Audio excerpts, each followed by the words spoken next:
say a couple words. I have a couple of quotes I want to give you because I think they're real important. This is my 7th of it today. My voice is just about gone. So I'm going to not speak for very long. You know, in Washington, it's not uncommon to get awards. You know, and it's kind of a game.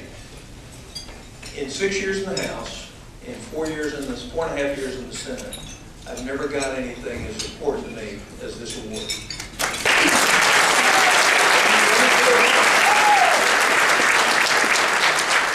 This award is about real freedom, the real issues of why we have a Constitution and a Bill of Rights.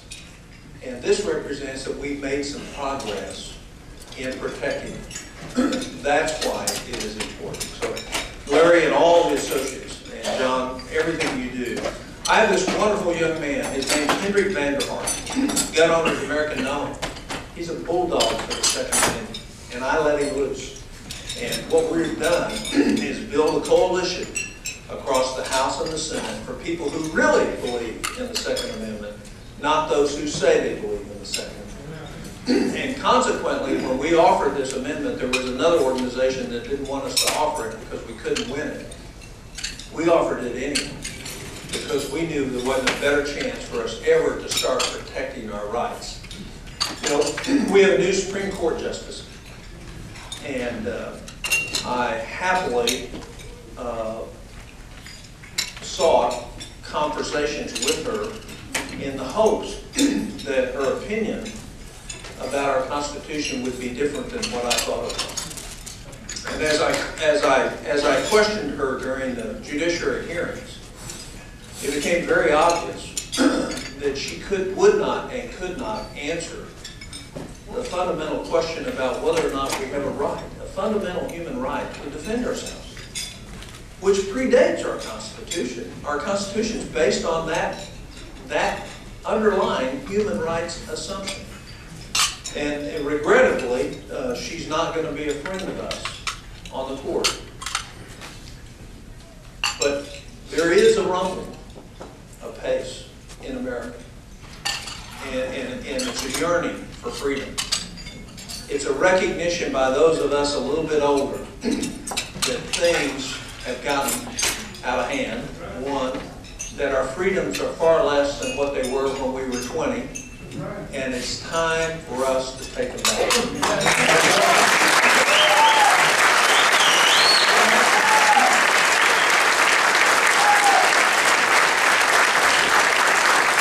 What happened across the country today and in Oklahoma gives me great hope. Because it's not just in Oklahoma that we have tons of people coming out. It's everywhere in America that we have tons of people coming in.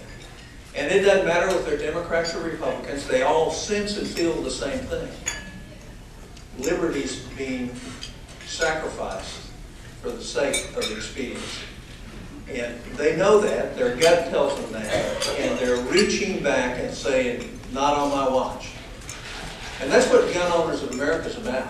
I want to tell you, Larry's organization has been highly effective in people who really care about the Second Amendment. People who really want to make a difference. And I'm honored that you would be here tonight. Number one, there's a lot of things that you could be doing. But the fact is if you give up on the Second Amendment, you've given up on the whole thing. And let me read you some quotes because I know they'd be considered wonderfully politically correct today. The strongest reason for the people to retain the right to keep and bear arms is as a last resort to protect themselves against the tyranny in government. No man shall ever be debarred the use of arms in his own land. The beauty of the Second Amendment is that it will not be needed until they try to take it.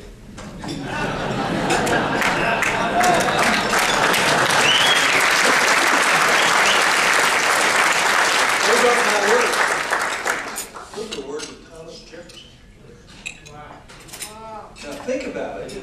The founding father of the Democratic Party understood what he was writing, he and Madison, when they wrote the Second Amendment. That it doesn't have anything to do with other than a balance You know what the true check and balance of the federal government is? The Second Amendment. That's the true check and balance of the federal government.